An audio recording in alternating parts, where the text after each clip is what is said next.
In the winter of 1847, George Donner, the co-leader of a California-bound group of American settlers, engaged in intra-species protein reallocation in order to maintain metabolic integrity. However, his failure to fulfill caloric obligations in a timely manner rendered him unviable. This video is about DoubleSpeak, what William Lutz, author of the book titled DoubleSpeak, defines as DoubleSpeak is language designed to evade responsibility, make the unpleasant appear pleasant, the unattractive appear attractive. Basically, it's language designed to mislead while pretending not to. What line of work are you in? Waste management consultant. Let's say, for example, the person whose treacherous mountain climb my energy bar company sponsored cannibalized his climbing partner. It would be better for me to say something that technically communicates this information, but doesn't sound as terrible. Lutz says there are at least 4 kinds of doublespeak: protein reallocation instead of cannibalism, and Tony Soprano's creative phrase to replace mobster would probably fall under the 4th kind of doublespeak, which is inflated language that is designed to make the simple seem complex, or to give an air of importance to people, things, or situations. I don't know if that tape is working. You ate 3 desserts tonight. Forbearance is the watchword. That triumvirate of Twinkies merely overwhelmed my resolve. The concept of doublespeak stems from George Orwell's 1984. In the book, doublethink is a key concept. To know and not to know, to be conscious of complete truthfulness while telling carefully constructed lies. Doublespeak, though, is rarely about deliberately lying. For example, in January 2015, Sid Miller became the Agriculture Commissioner of the state with the 5th fattest high schoolers in the country, Texas. So, that same year, along with announcing a plan to combat obesity, he announced updates to the school nutrition policy in Texas, which included rolling back a ban on the use of deep fryers and allowing the sale of low-calorie beverages in Texas schools. By low-calorie beverages, he means sodas. I guess a soda is technically lower calorie than, say, a meal, but I doubt Coca-Cola is what you're expecting if you ask for a low-calorie beverage at a restaurant. Why do you have so many bowling balls? I'm not gonna lie to you, Marge. So long! So, doublespeak becomes useful obviously when you are obligated to communicate something, but are unable to straight up lie, yet communicating the truth bluntly or as clear as possible doesn't have the listener perceive the information in a way that you would like. For example, when being asked about your current position during a job interview, you might think it would sound better to say, "I'm currently economically inactive due to being offered an early retirement opportunity as a result of my previous employer's human resource redundancy elimination initiative," instead of, "I'm unemployed because the company was firing people and I got fired." Edward Sapir, in his essay The Status of Linguistics as a Science, says, "Language is a guide to social reality. Human beings do not live in the objective world alone, but are very much at the mercy of the particular language which has become the medium of expression for their society." A lot of times we don't want information communicated to us objectively and unembellished. Euphemisms like passed away instead of died, or big boned for fat, are words or phrases that are usually used to avoid a distasteful reality. William Lutz says that this is the first type of doublespeak. You see, I don't like euphemisms. I don't like language that reflects fear and conceals the truth. Americans can't really handle the truth, so they invent soft language to protect themselves. And it gets worse with every generation. Sometime during my lifetime, toilet paper became bathroom tissue. Used cars became previously owned transportation, and constipation became occasional irregularity. Poor people used to live in slums. Now, the economically disadvantaged occupy substandard housing in the inner cities. They don't have a negative cash flow position. They're broke. Calling an economic recession a period of accelerated negative growth can be annoying, but certain forms of doublespeak are just deceitful. In Chapter 2, under the section The Doublespeak of Graphs, Lutz gives a dated but clear visual example of doublespeak. Now here is another chart. Their tax cut, so-called, is the dotted line. Ours is the solid line.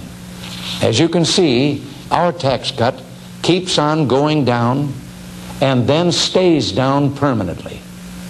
This red space between the two lines is the tax money that will remain in your pockets if our bill passes. Lutz goes on to point out that there are no numbers on this chart, which means that you have no perspective to evaluate it with.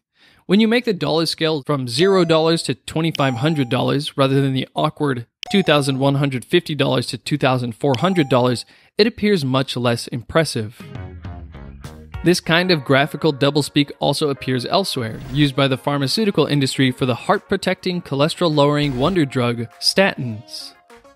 So here's the ad in which you see that Lipitor reduced the coronary events and risk for heart disease by 36%. So this was a really important study, the one that ultimately drove Lipitor to generate over $100 billion in revenue. So I'm going to show you the actual data from the study, and it's right here. But here are the actual data from this study. And somewhere in here is a 36% risk reduction when you compare placebo with atorvastatin, the Lipitor. So if you look at survival, you see they're basically identical. No difference in mortality benefit. You see that tiny sliver of a difference between the red and the blue bars? That is a 36% reduction. Yes. This is the wonder drug effect. This is the effect that propelled Lipitor to generate over $100 billion in revenue. How can that be a 36% reduction in risk? When you calculate it and you look at the data, the actual difference is 1.1%. This is where you do some statistical hijinks. You take that 1.1% difference between the groups. Then you have the difference between placebo and 100. If you're not following me, it doesn't matter, because it's silly, right? It's like, so you take the 1.1, divide it by 3, what do you get? You get 36. Okay, that's 36%. And that's why they say there is a 36% reduction. And so if you have truth in advertising, I think the 1% should actually be in the ad. Lipitor reduces heart attack by 1%. Okay. And now I'm also taking Lipitor. By the way, if you're health conscious and want to limit your sugars, you might like to know that there are 56 different names for sugars. Don't like the way just sugar sounds? How about organic evaporated cane juice, a completely natural sweetener? This kind of rebranding of words to make people react differently to them is all over the place. Frank Luntz doesn't do issues. He does language around issues. He figures out what words will best sell an issue. In Frank Luntz's book, Words That Work, he explains the importance of using the right word or phrase to evoke the right response from the listener. He says, it's not what you say, it's what they hear. Focus on those words that cause people to change their minds, change their behavior, even change their attitudes. For example, the gambling industry became the gaming industry and completely changed its perception, despite nothing about the industry actually changing. As Luntz says in the book, gambling looks like what an old man with a crumpled racing form does at the track, or feels like the services provided by some seedy back alley bookie in some smoke-filled room. Gaming is what families do together at the Hollywood-themed MGM Grand, New York, New York, or one of the other family-friendly resorts in Las Vegas. Gambling is a vice. Gaming is a choice. He begins his work with something similar to a focus group. He talks to members of the target market and runs words or phrases by them to see what they like and dislike. You're going to use these to register whether you agree or disagree, whether you believe or disbelieve. The dials go from 0 to 100. Climbing, climbing, climbing, changing fuels. One of his most significant political works has been getting the public to finally be against the estate tax, by removing that particular phrase from the political lexicon and replacing it with the more emotional, more personal death tax. In his book, originally published in January 2007, Lutz says a clear but somewhat narrow majority of Americans today support eliminating the so-called estate tax, but more than 70% would abolish the death tax. It's the same tax, but nobody really knows what an estate is. But they certainly know what it means to be taxed when you die. I'd like somebody to get rid of the death tax. That's what I want. I don't want to get taxed just because I died. Yeah. You know, I just don't... Who's hungry? One food rebranding effort was so successful that by 2002, the National Environmental Trust started a campaign to save a previously ignored fish species from being eaten into extinction. In 1977, fish wholesaler Lee Lance took Patagonian toothfish and renamed it Chilean sea bass, I believe. because he knew no one would have toothfish for dinner. So when people come to associate certain ideas with certain words, it's useful to come up with new words that evoke a more pleasant reaction. For example, a hospital may think that you wouldn't react well to hearing that a catastrophic blunder killed your wife and child during a cesarean delivery.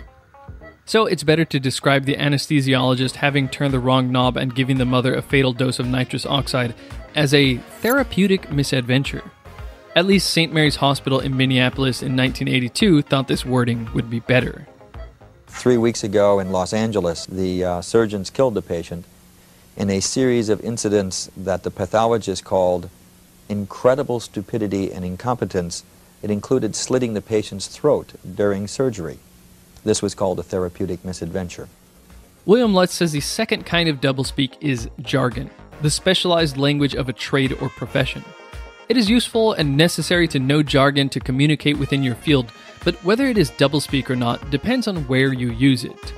For example, describing your computer keyboard key to your friend as a catastrophically buckling compression column switch and actuator is unnecessary, but is an appropriate descriptor to use in a patent. After giving President Reagan a routine physical examination, Dr. Daniel Rouge said that previously documented decrement in auditory acuity and visual refractive error corrected with contact lenses were evaluated and found to be stable. What? That sounds a lot more impressive than saying the president's hearing and eyesight haven't changed since his last exam. Where is the organoleptically detectable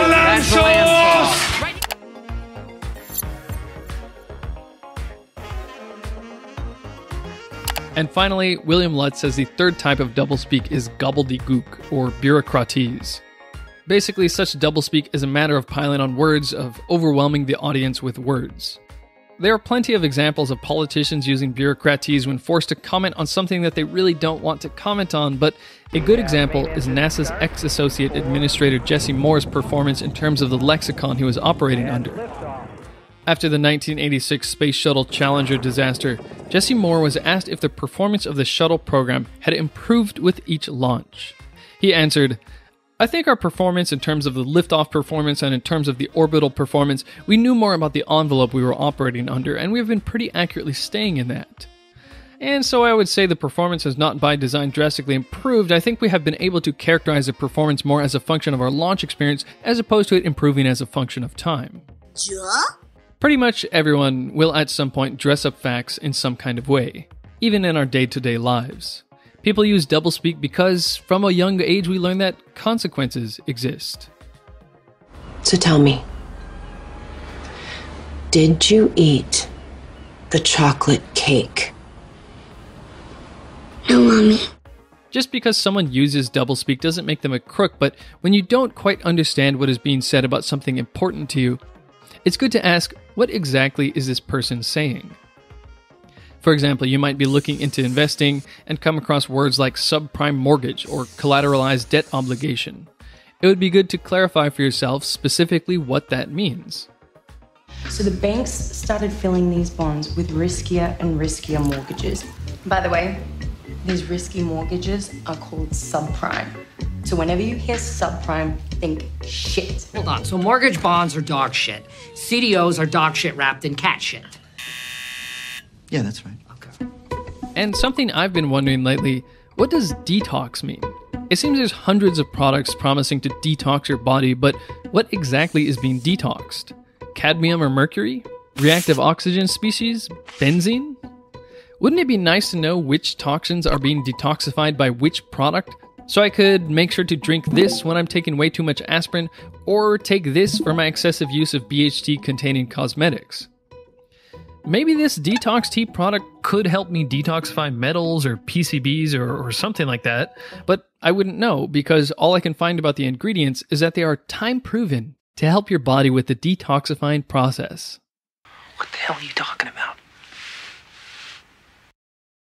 The following thought experiment is brought to you by Brilliant. In 1955, Tom Ewell was sitting on the floor of his house drinking champagne with Marilyn Monroe.